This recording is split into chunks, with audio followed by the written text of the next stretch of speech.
Blogging mistake number 2. Giving up too soon. Perhaps the most common mistake aside from choosing the wrong niche is simply giving up too soon.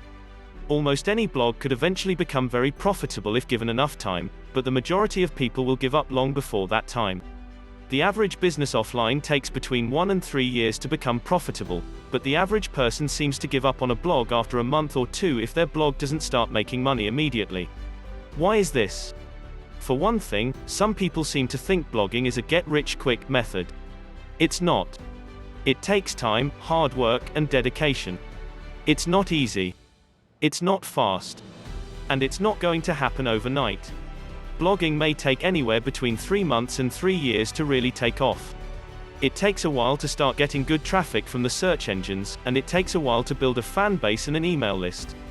If you reach the 1-year mark and you're not seeing any significant income, it may be time to reanalyze your data to see if maybe you chose the wrong niche or you're doing something else wrong. But don't stop too soon or you'll never know what could have happened. The next video we will talk about blogging mistake number 3. But, before you go and watch the next video, click the link below this video, so you can download your free guide and niche website now. Have yourself a great day.